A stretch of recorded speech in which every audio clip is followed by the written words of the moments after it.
Muy bien, buenas noches. Vamos a empezar. Juan Pablo, para confirmar que se escucha bien. Sí se escucha bien, doctor. Ok. Buenas noches Sí se con escucha, todos. doctor. Ok, gracias. Bueno, buenas noches con todos. Soy el doctor Víctor Felipe Quiroz, soy médico reumatólogo del Hospital Nacional Guillermo Almirón Yrigoyen. Y hoy día vamos a hablar de un tema que a mí personalmente me apasiona mucho, es lo que me dedico actualmente. Si no lo saben, en el Hospital Almirón tenemos una cohorte de pacientes con vasculitis asociada a ANCA, pero en general las vasculitis son un tema muy interesante.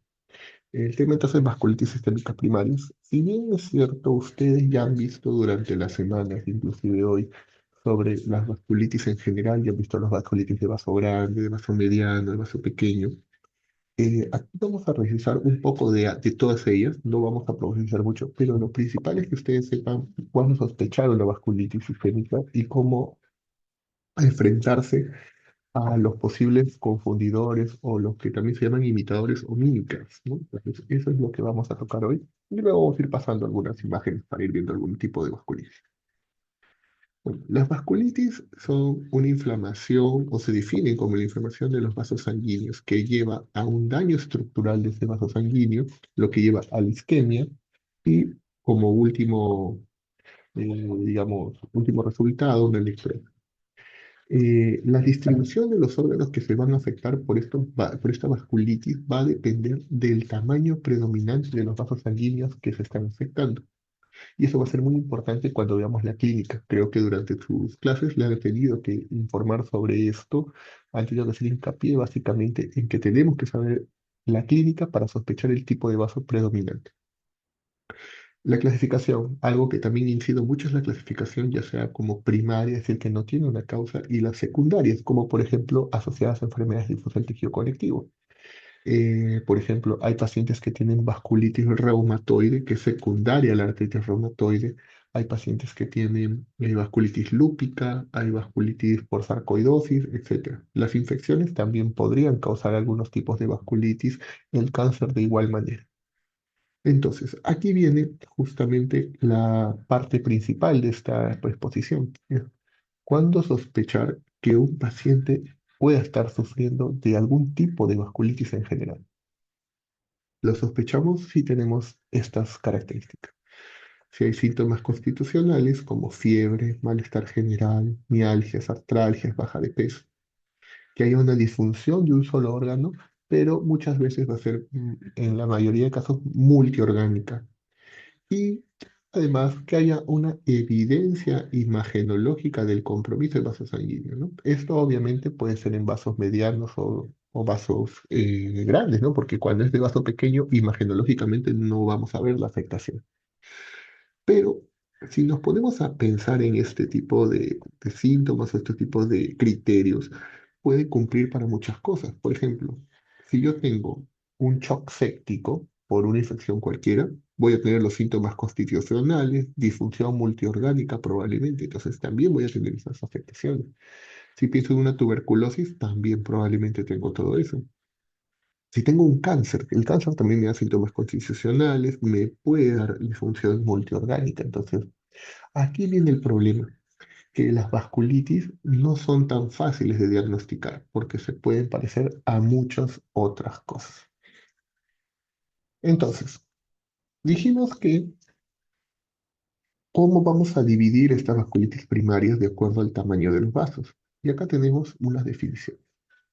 Grandes vasos, medianos vasos y pequeños vasos. Las de grandes vasos son aquellas que afectan a la aorta y sus principales ramas. Las de mediano vaso son las intraparenquimales, como en este riñón, y las de pequeño vaso como los capilares, las venas. Y aquí este también es uno de los cuadros más importantes que tenemos y que quiero que aprendan. Aquí está la referencia por si la quieren revisar, si le quieren ver el artículo original. Entonces, el paciente nunca va a venir y decir, doctor, yo tengo una sospecha de vasculitis de vaso mediano, de vaso pequeño. Ellos les van a dar síntomas y basándose en los síntomas, ustedes van a sospechar. Entonces, si yo quiero sospechar que el paciente tiene un compromiso de una vasculitis de vaso pequeño, voy a tener, por ejemplo, si se me comprometen las vénulas pues, postcapilares cutáneas, mi característica clínica va a ser la púrpura palpable, que seguramente han visto según en pacientes o lo han leído.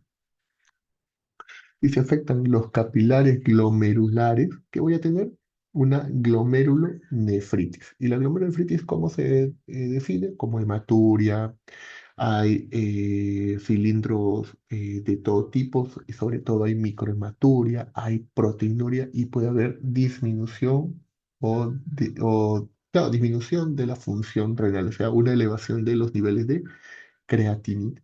Esto es importante porque vamos a ver que en otras enfermedades como vasculitis también puede haber afectación renal, pero no como glomerulonefritis. Entonces, cuando tú tienes un compromiso glomerular, vas a pensar en compromiso de vaso pequeño. Y si se afectan los capilares pulmonares, voy a tener hemorragia alveolar, y eso vamos a ver las definiciones más adelante. Seguramente también lo has visto porque este compromiso puede estar también en lupus. Y acá vamos a la de mediano vaso. Si yo tengo afectación de mediano vaso, voy a tener, por ejemplo, si se afectan las arterias cutáneas pequeñas, ya no las vénulas postcapilares, sino las arterias cutáneas pequeñas, vamos a tener lesiones necróticas y ulceradas, puede haber infartos en el lecho unguial. Si se afectan las arterias epineurales, la mononeuritis múltiple. Si se afecta la arteria mesentérica, va a haber dolor abdominal, sangrado gastrointestinal, probablemente por úlceras o perforación, debido a un infarto intestinal. Si se afectan las arterias del tronco celíaco, pues va a haber infarto del hígado, del vaso, del páncreas. Si hay afectación de la arteria renal, infarto renal. Ojo, hay infarto renal, no hay glomerulonefritis. Y si se afectan las arterias coronarias, pues puede haber infarto del miocardio, angina, aneurismas, etc. Pero miren estas dos de aquí. Las he señalado porque son bien interesantes. Dice, ¿qué pasa si se afectan las arterias pulmonares pequeñas? O sea, no son los capilares, sino las arterias pulmonares. Va a haber lesiones necróticas que llevan a cavitaciones en la radiografía o en las imágenes. ¿Y qué pasa si se afectan las arterias pequeñas del oído, la nariz y la garganta?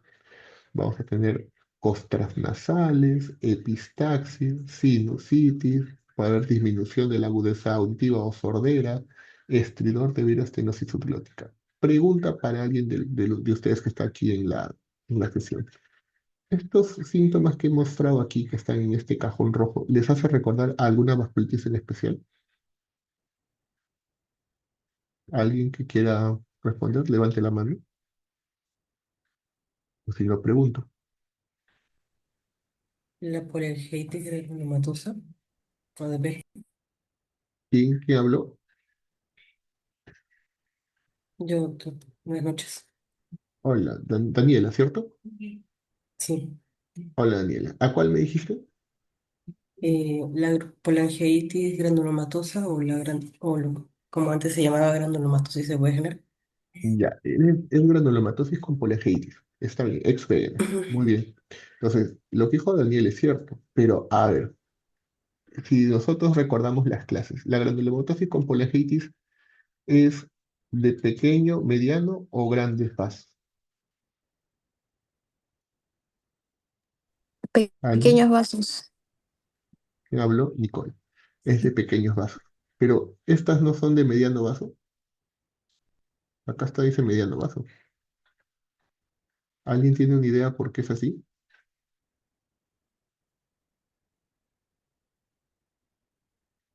¿Alguien? Pregunto. A ver, Juan Sebastián Chávez Artica o Ártica.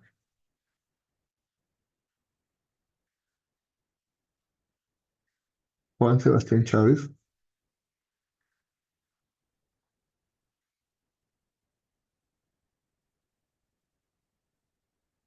no está. A ver, mm, Valeria Luperdi, Sí, doctor. sobre la pregunta que hice, Disculpe, no logré escucharlo. no escuchaste. Ya, gracias. Ariana Marcela Laura,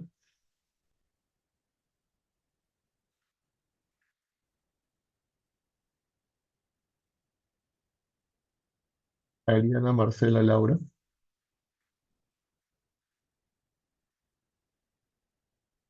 Doctor, disculpe, ¿podría responder yo? Soy Aponte. A ver, dime, Valeria.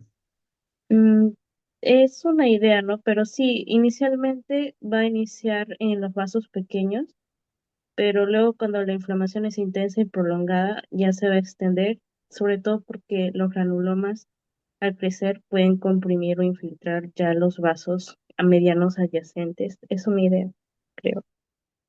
A ver, Valeria. Mira, tu idea es buena, pero estás yendo digamos, del efecto a la causa, porque no es de que el proceso de la formación de los granulomas lleve al daño vascular, más bien el daño vascular está llevando al otro problema. Entonces, eso se va a hacer por las definiciones. Entonces, vamos a ver más adelante. Solo un comentario. Me llama la atención que hay varios alumnos que se le están preguntando y no están ni siquiera respondiendo con el micrófono. Eso me hace pensar que no están.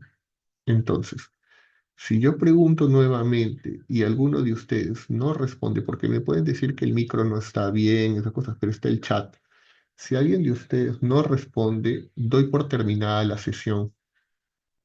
Ya, no es la primera vez que va a suceder, porque se supone que todos los conectados aquí están escuchando. Y si están escuchando, pueden participar. Y él, como les vuelvo a repetir, no hay excusa de que no tienen micro, porque para eso está el chat. Entonces, si no le pregunto a alguno de ustedes y no responde, porque puede no saberlo, prende el micro, no desconozco, no lo sé, etcétera. No responde, doy por terminada la sesión. ¿Ok? Muy bien, entonces lo que vamos a ver más adelante es por qué estos de aquí, que como dijo una de sus compañeras, creo que fue Daniela, dijo que es de la granulopatía coprolítica, está con medianos vasos. Y seguimos con los de grandes vasos. Entonces, si yo tengo un compromiso de las arterias o de las ramas extracraneales de la arteria carótida, vamos a tener cefalea temporal por compromiso de la arteria temporal, ceguera por compromiso de la arteria oftálmica, claudicación mandibular por compromiso de los vasos que están supliendo o que están ayudando o llevando sangre hacia los músculos de la masticación. Pero si se afecta la aorta torácica y sus ramas, habrá claudicación de inferiores, perdón, ausencia de pulsos, va a haber desigualdad de la presión sanguínea, va a haber soplos o formación de aneurismas de aorta torácica. Muy bien, entonces, yo teniendo en cuenta esto, ya sabemos que si yo tengo, por ejemplo, infarto renal, pensaré que es una de medianos vasos. Si yo tengo púrpura palpable, pensaré que es de pequeños vasos probablemente. Si yo tengo ceguera, pensaré que es una de grandes vasos. Entonces tenemos todos estos síntomas y yo puedo ahí llevar a qué arteria está afectando y a eso el vaso predominantemente afectado. Y como habíamos dicho hace un rato, la enfermedad de las vasculitis son de difícil diagnóstico, porque hay muchos imitadores. Por ejemplo, vamos a ir desde el pequeño vaso hacia arriba. Las de pequeño vaso es importante, porque, por ejemplo, un síndrome antifosfolípido puede dar por la misma trombosis síntomas de falla o disfunción orgánica. Los émbolos de colesterol también. La calcifilaxis. Hemos tenido un caso muy reciente de una paciente con calcifilaxis que tenía vasculitis ANCA y que parecía que estaba activo, pero era por calcifilaxis. O sea, se empiezan a calcificar las arterias, los tejidos, y eso genera necrosis. La enfermedad relacionada a IgG4. No sé si algunos han visto, pero que con algunos de los alumnos que estuvimos en la rotación hemos visto varios pacientes con esta enfermedad, que no es nueva, una enfermedad que tiene mucho tiempo, pero que digamos está reconociendo mucho más actualmente. La vasculitis inducida por levamisol, la levamisol es un antihelmíntico que se usó en algún momento para tratar, es una versión antihelmíntico, o sea, se usaba para tratar infestaciones por ciertos parásitos. Luego se usó para tratar el síndrome nefrótico, le estoy hablando hace más de 50 años, hasta mucho más. Luego se usó para tratar la artritis reumatoide, pero empezó a tener muchos eventos adversos. Entonces se dejó usar. Actualmente se usa en veterinario, pero ¿por qué hay vasculitis inducida por levamisol? Porque algunos pacientes consumen drogas, en este caso cocaína, contaminada con este levamisol. Entonces, esa contaminación puede llevar a una vasculitis. Por ejemplo, la púrpura trombocitopénica trombótica también puede dar disfunciones, puede haber trombosis y eso generar problemas tipo vasculitis asociada a ANCA. Las de mediano vaso, importante es la vasculopatía livedoide. Muchos de estos pacientes con vasculopatía livedoide los ven los dermatólogos. Son pacientes que hacen úlceras, que cuando hacen la biopsia sospechando vasculitis, no dicen, no, esto no es una vasculitis, esto es una vasculopatía, que es diferente. La vasculitis, como dijimos al inicio, es una inflamación. La vasculopatía es una alteración en el vaso que no tiene un proceso inflamatorio como principal causa. Es importante porque la vasculopatía livedoide no tiene un tratamiento antiinflamatorio, o sea, no damos corticoides, no damos inmunosupresores. El tratamiento es difícil y a veces es de difícil manejo con pacientes que hacen úlceras recurrentes. En cambio, una vasculitis sí tiene tratamiento. Y en grandes vasos, pues tenemos muchas otras, como por ejemplo, acá es el síndrome de Marfan, porque el Marfan puede dar aneurismas en aorta y uno podría sospechar eso. La enfermedad de Heinchester que da aortitis. Si alguien quiere revisar el tema, revíselo. Es un caso, es un tema bien interesante. La enfermedad de Heinchester, yo nunca he visto por ahí en el hospital, hubo alguna sospecha, no sé en qué pasó, creo que el paciente falleció, pero hubo una sospecha. Nunca he visto un caso 100% confirmado, pero es muy interesante. O las asclerosis difusas, ¿no? Que también pueden generar síntomas muy similares. Entonces, como ven, hay muchas enfermedades que pueden simular una vasculitis, entonces tenemos que tener mucho, mucho cuidado cuando diagnostiquemos. Entonces, la clasificación. Y acá viene la respuesta a lo que habíamos dicho hace un momento de por qué esos síntomas o esos hallazgos granulomatosos están en mediano vaso. Y acá está la explicación. Por ejemplo, las vasculitis de grandes vasos tenemos la arteritis de Takayasu y la arteritis de células gigantes. Ahí dijimos, ¿cuándo es grandes vasos? Cuando afecta la aorta y sus ramas principales, que es esta. Pero si nos damos cuenta, se está yendo un poquito más allá. Si vemos la de medianos vasos, tenemos la poliarteritis nodosa y el Kawasaki. Si las definiciones fueran excluyentes, las corchetes no se cruzarían, pero vemos que el Kawasaki, que afecta vaso mediano, está afectando también un poquito más allá. Puede afectar grandes vasos. Y en las de pequeños vasos, no, ojo, acá quiero que entiendan algo, no se confundan. En las de pequeños vasos no solo son las ANCA, en las de pequeños vasos tenemos dos grupos. Las vasculitis de pequeños vasos asociadas a inmunocomplejos y las vasculitis de pequeños vasos asociadas a ANCA.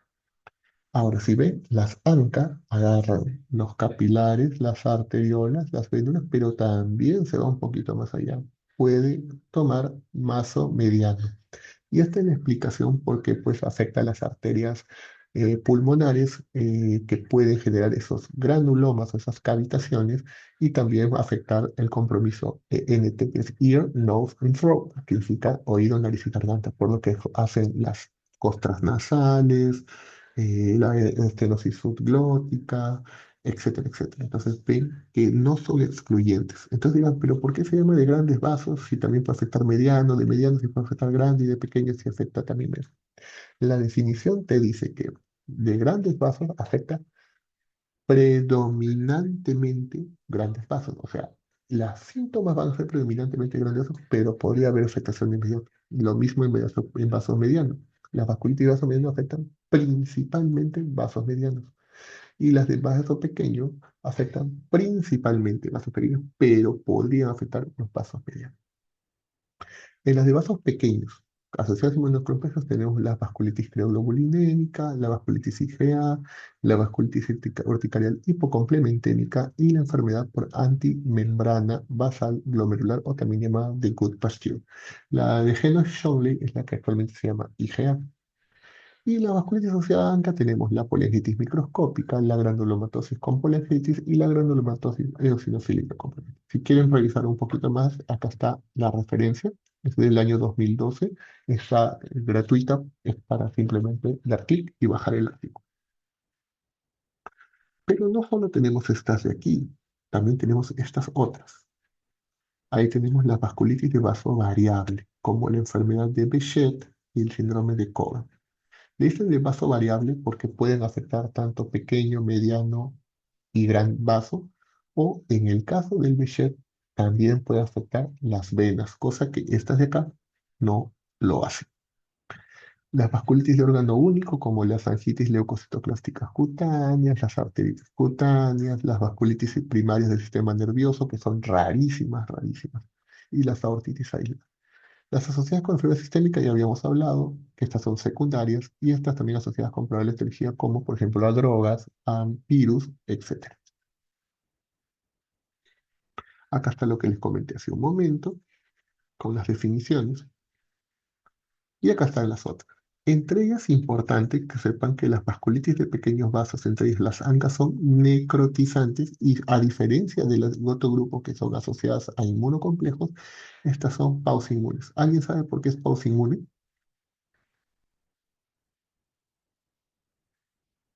¿Alguien que Porque quiera? Perdón. A ver, Camila. es pausinmune porque se encuentra un escaso inmunocomplejo a comparación de las vasculitis asociadas por inmunocomplejos. Exacto. Hay escaso o ningún inmunocomplejo. En cambio, las asociadas a inmunocomplejos, su propio nombre lo dice, tienen muchos inmunocomplejos. Todas son de las ANCA, las tres son necrotizantes. Sin embargo, la granulomatosis con polyangiitis es necrotizante, pero también granulomatosa. La eosinofílica, su mismo nombre dice, es necrotizante con granulomatosa, pero rica en eosinófilos.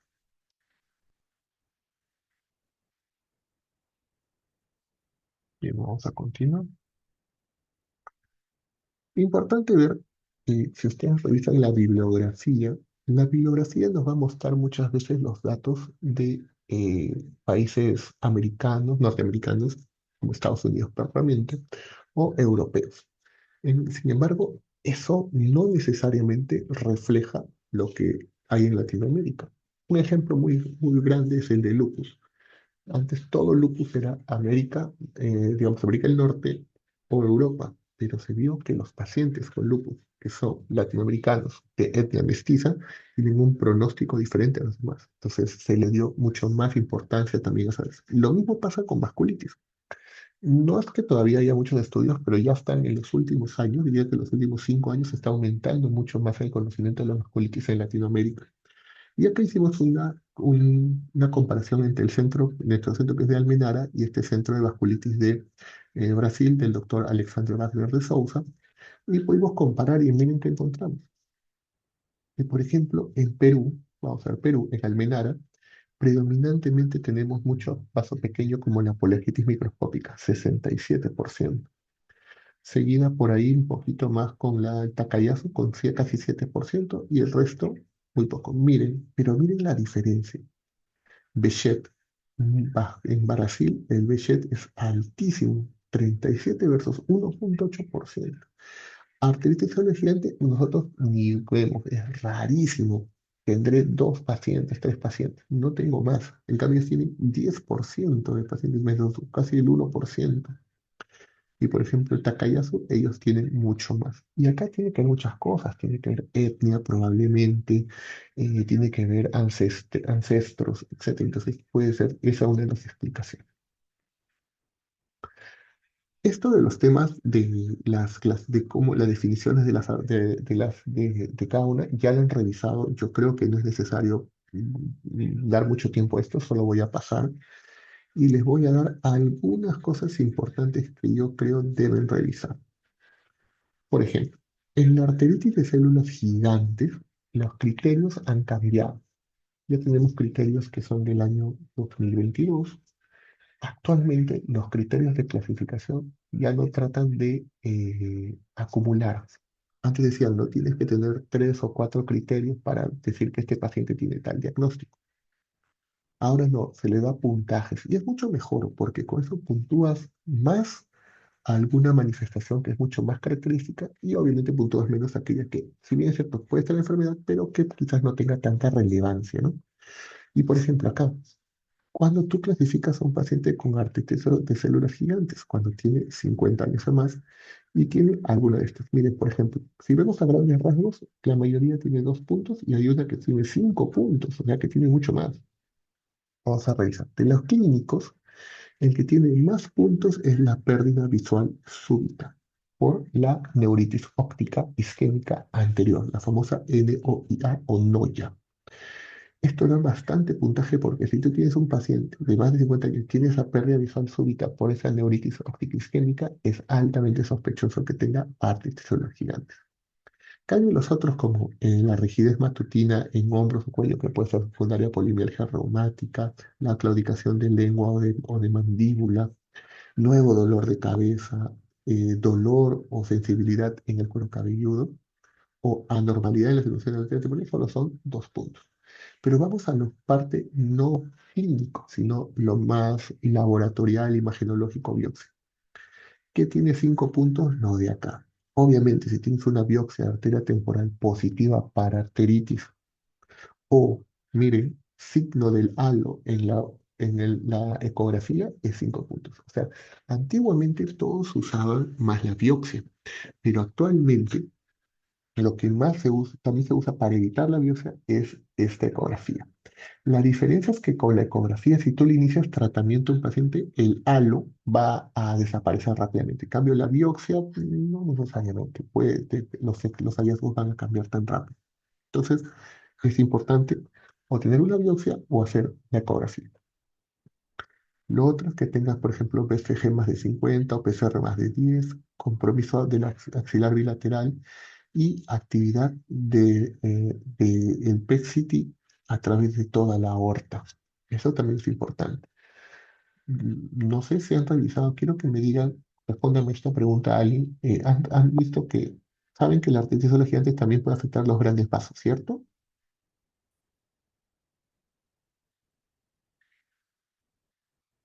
Han revisado eso, ¿no? Sí, doctor. Ok, entonces no incido mucho más en eso y pasamos al siguiente. Mire, este es el signo del halo en la ecografía. Si tú tienes este signo que está en la arteria, tiene este signo, es sugerente de que tienes una arteritis. A veces ya ni lo biopsiar, simplemente ya es diagnóstico. Acá tenemos una angiotomografía donde ven esto de acá es una disección de la aorta que puede suceder. Yo tenía una paciente con arteriolas gigantes de compromiso de grandes vasos donde su debut fue eh, con disección de aorta. Felizmente la operaron, se salvó y está muy bien actualmente. Y acá tenemos una angioresonancia donde se muestran estenosis en diferentes arterias. Solamente para aclarar algo, en el tratamiento, este tratamiento como que es del 2014. Es una guía muy antigua, actualmente eso ya cambió, acá está, es del 2021. Yo quiero que comprendan una cosa. La arteritis de células gigantes no se trata igual que la polimergia reumática. Son diferentes dosis de tratamiento, diferentes formas de manejar. Vamos a ver con la polimergia reumática. La polimergia reumática, el tratamiento es con prednisona de 15 a 20 miligramos. Le puedes añadir algún DIMAR, metotrexato, leflunomida, cualquiera de ellos, hacer un tapering. ¿Qué es el tapering? Disminuyendo la dosis de prednisona de forma progresiva. ¿Por qué hay que hacerlo lento? Porque tanto en la arteritis de células gigantes como en la polimialgia hay altos riesgos de reactivación cuando uno baja la dosis del medicamento. Hay que estar controlando el BCG y PCR constantemente porque cuando el paciente va bien, BCG y PCR normalizan. Cuando se activa, sube. Entonces, es un buen marcador para ver cómo van. Pero en el caso de la artritis de los gigantes, ha cambiado, y esta es una guía del 2021, pero es la más actualizada. Y miren, se divide en 6 síntomas visuales, ¿no? O síntomas visuales o pérdida visual o isquemia craneal crítica. Isquemia craneal crítica es que ha habido un infarto cerebral o algo así como parte de esa manifestación. Y lo otro, si no hay ninguno de estos síntomas. Si hay pérdida visual, tiene que darse pulsos de corticoides seguidos por altas dosis de glucocorticoides con tocilizumab sobre glucocorticoides. El tocilizumab es un medicamento que ha venido a cambiar totalmente el manejo de la arteritis en células gigantes. Les hago una pregunta. La artritis gigante afecta principalmente a pacientes adultos mayores, ¿no? Hemos dicho más de 50 años. Probablemente tengan muchas comorbilidades, tengan muchas enfermedades, tomen muchos medicamentos y van a tomar corticoides. ¿Cuál es el riesgo que pueden tener estos pacientes? ¿Alguien? ¿Sí? La inmunosupresión, Ya uno, no hay más. ¿Alguien? ¿Quién? Levanten la mano si pueden. Les pregunto. A ver, Eduardo Cosco. A ver, en el chat también tengo.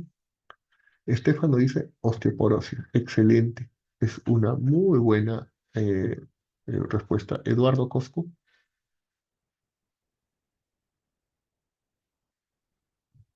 Eduardo Cosco.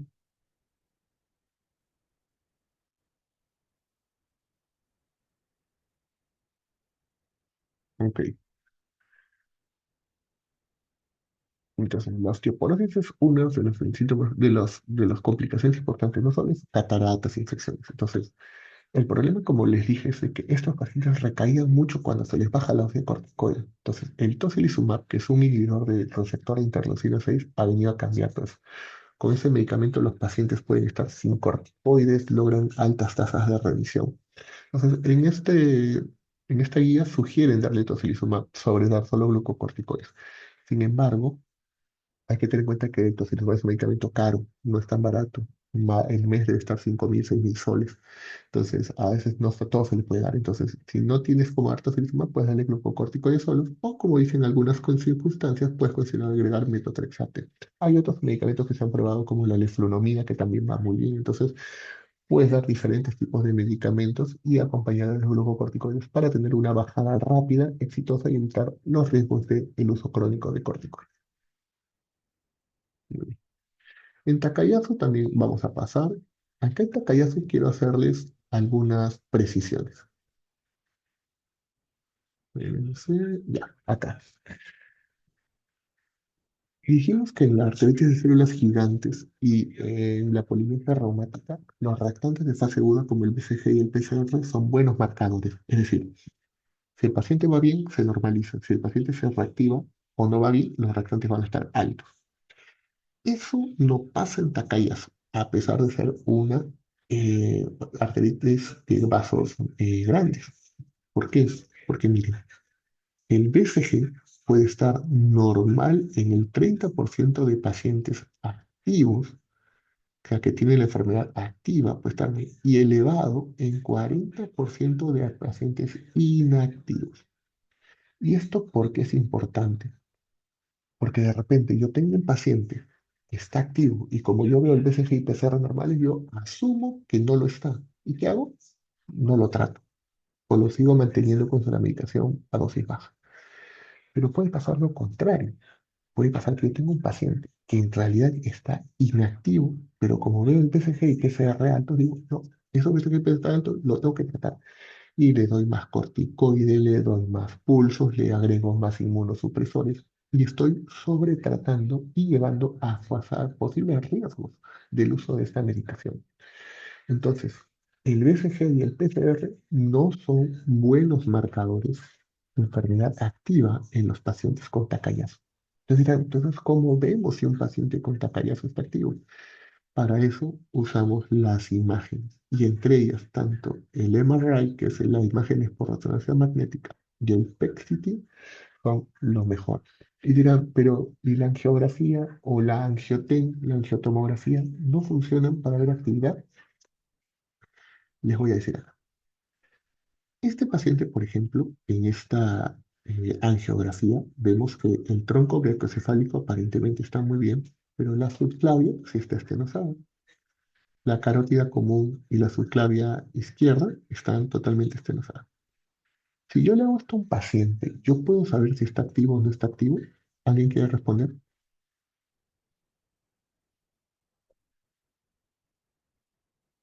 Pregunto. Fabricio Javier Marcelo.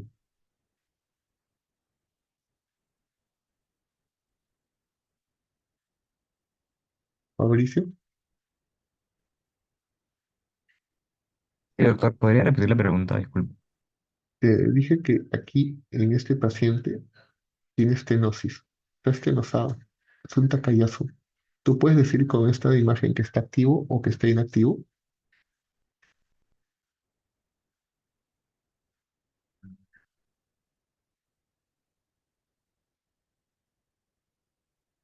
¿Tu respuesta? Creo que no, doctor. No que, no te entendí.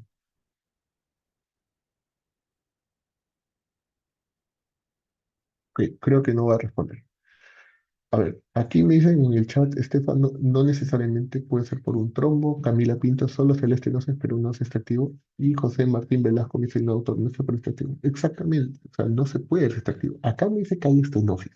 Muy bien, pero puede ser que estas estenosis ya sean antiguas, ¿no? Supongamos que este paciente ya conocemos que tiene Takayasu, ya lo conocemos, lo hacemos seguimiento. Yo podría decir que está activo si es que veo nuevas estenosis, ¿no? Porque obviamente si se está estenosando y hay nuevas, pues obviamente está progresando. Pero supongamos que sigue así igual, no ha cambiado. ¿Lo puedo afirmar que este paciente está inactivo o activo? No se puede.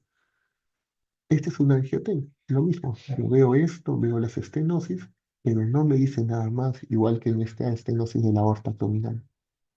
Entonces, las angiotests y las angiografías me ayudan para el diagnóstico, excelente. Me pueden ayudar para ver si hay actividad, no tanto, porque no te ayuda a ver si está activo. Te puede ayudar si es que hay estenosis nuevas, si ha habido progresión, pero eh, no es una imagen que te pueda ayudar a ver en el tiempo, porque no te dice si el vaso está inflamado o no.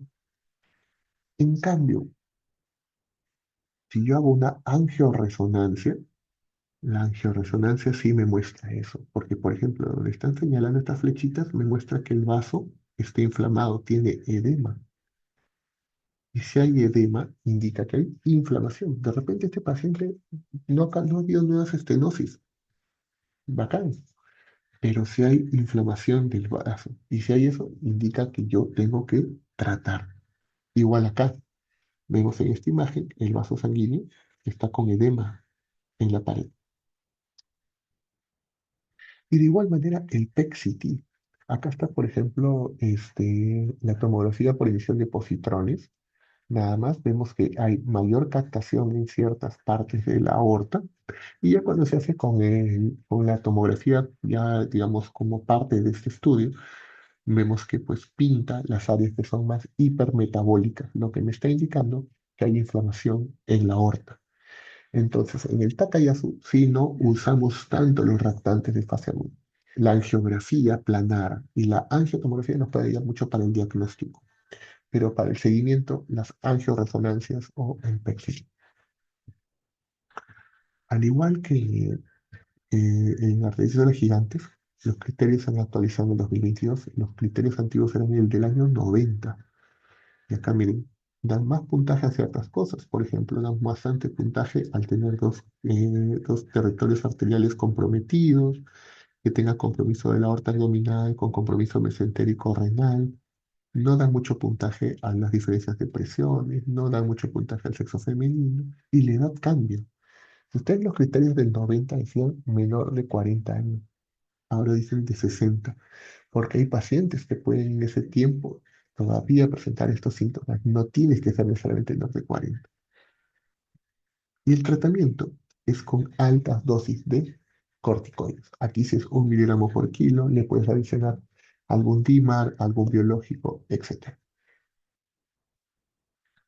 Poliarteritis nodosa tampoco vamos a incidir mucho, esto ya lo han revisado. Solamente decirles que los criterios de poliarteritis nodosa todavía no se han actualizado, siguen siendo del año 90. Y a diferencia de los otros, donde sumabas o le dabas un peso a cada uno, acá sigue siendo, como es del 90, acumular 3 o más. Esto tiene una explicación y creo que se los dije a los grupos cuando hicimos la clase, que es porque la poliarteritis nodosa primaria está siendo muy chiquita la cantidad de pacientes actualmente como para poder aplicar los criterios.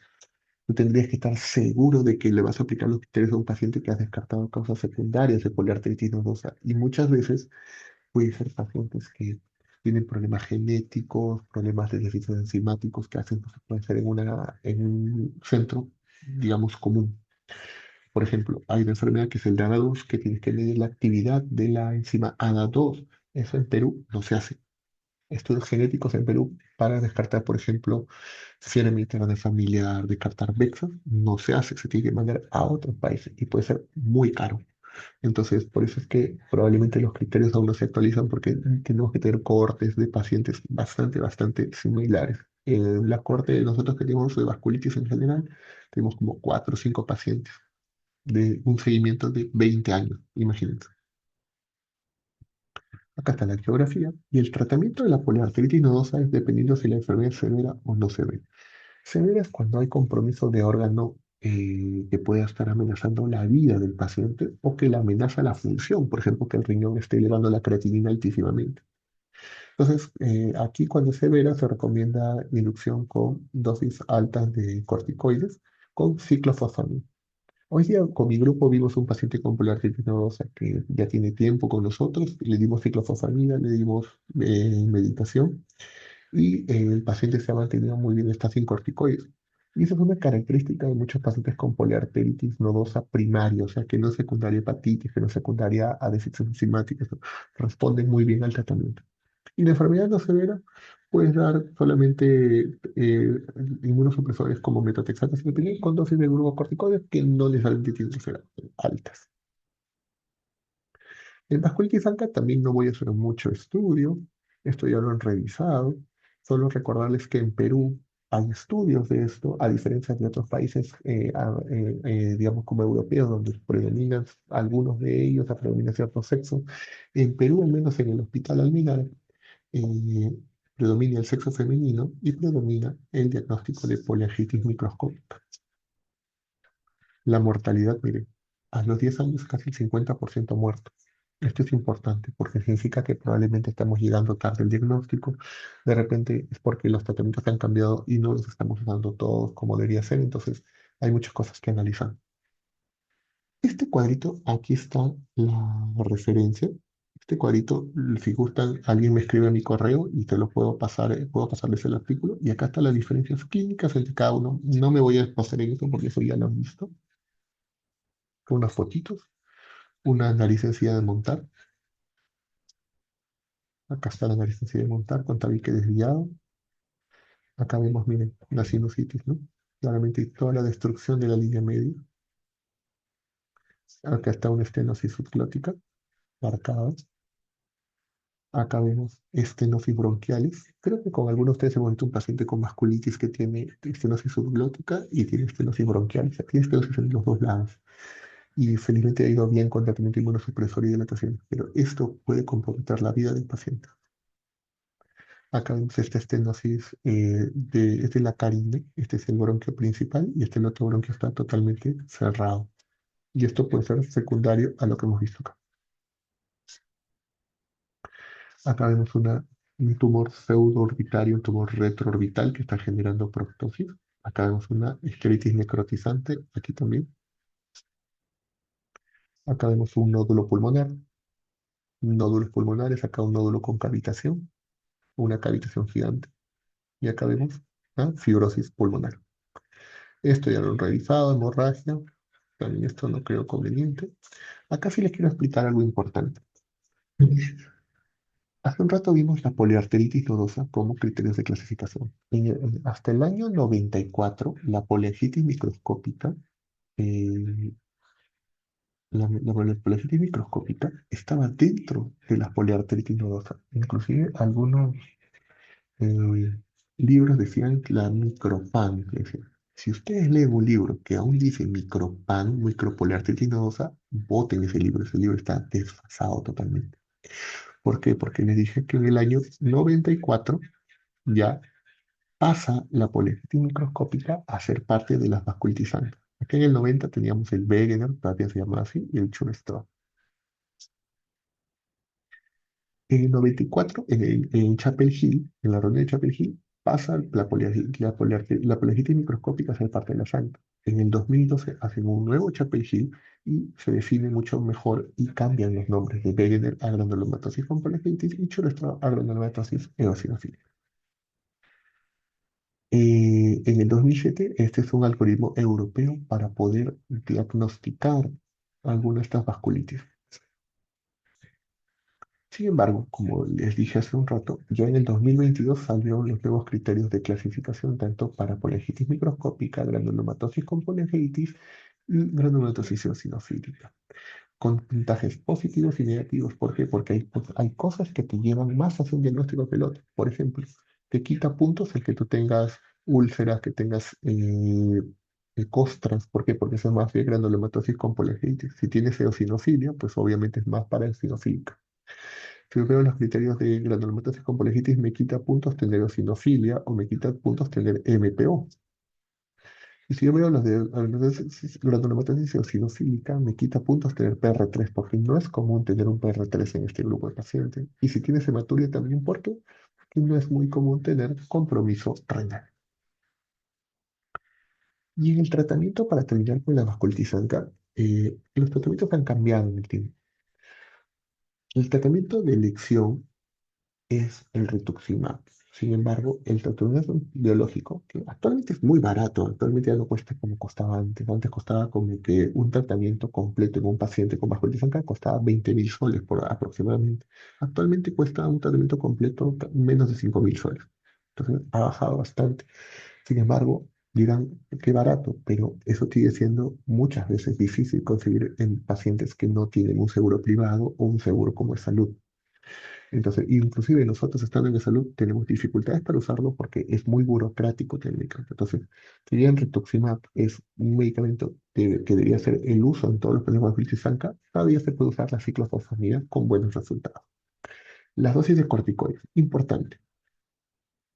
En arteritis de células gigantes, en tacañas hicimos dosis altas, ¿no? 1 miligramo por kilo, básicamente. La polimialgia reumática hicimos 15 a 20. Y hoy día, conversando con mi grupo, alguien me dijo, doctor, a mí nos han dicho que el tratamiento de los pacientes con vasculitis ANCA es corticoides a dosis altas. Y si ustedes se dan cuenta acá, ¿qué dice acá la guía 2021, 2022? Low dose glucocorticoides, low dose glucocorticoides, low dose glucocorticoides, low dose glucocorticoides. Todos dicen baja dosis de glucocorticoides. Actualmente ya no se da 1 miligramo por kilo, ya no, porque hay estudios que han demostrado que da menos dosis de corticoides versus la dosis estándar, que era 1 miligramo por kilo, los resultados son los mismos. La diferencia es que los que usan menos dosis tienen menos riesgo de infecciones. Entonces, ya no es 1 miligramo por kilo. Si les han dicho eso, no es así. Las dosis han bajado. Avacopan es un medicamento que ha salido hace aproximadamente ya 5 años, me parece 4 años, que es un inhibidor del complemento C5 activado y que ha demostrado muy buenos resultados de recuperación renal, muy buenos resultados en calidad de vida y sobre todo que ayuda a quitar el corticoide. El paciente puede tomar solo un mes de corticoide y luego seguir con Avacopan y no lo necesita, lo que lleva a que tenga menos riesgo de complicaciones. El problema, costos.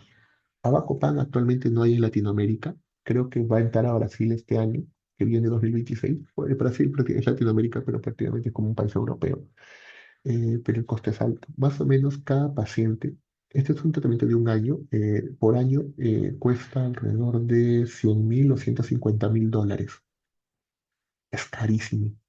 Entonces es muy restrictivo en pacientes de Latinoamérica, ¿no? O sea, es muy, muy restrictivo. Entonces, probablemente no llegue pronto acá. Lo bueno es de que van a hacer extensiones a 5 años y eso probablemente beneficia a los pacientes. ¿Por qué? Porque actualmente el tratamiento solo es por un año. Otra cosa importante es en vasculitis ANCA la plasmaféresis o los recambios plasmáticos. Antes se usaba en todo paciente que tenía hemorragia alveolar difusa o una bronquitis rápidamente progresiva. Actualmente ya no es así. Ya no se usa en pacientes con hemorragia alveolar difusa porque no ha demostrado mejorar la mortalidad Sin embargo, en los pacientes con glomerulitis rápidamente crecida sí ha demostrado, sobre todo en aquellos que tienen un compromiso renal moderado a severo. Eso es todo por el momento. No sé si tienen alguna pregunta.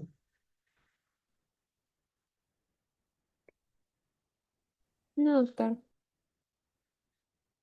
Ok, entonces, si alguien quiere uno de los artículos que le dije sobre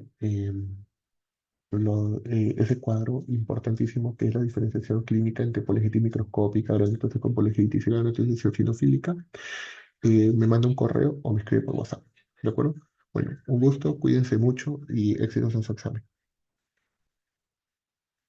Gracias, Gracias, doctor. doctor. Muchas gracias, doctor.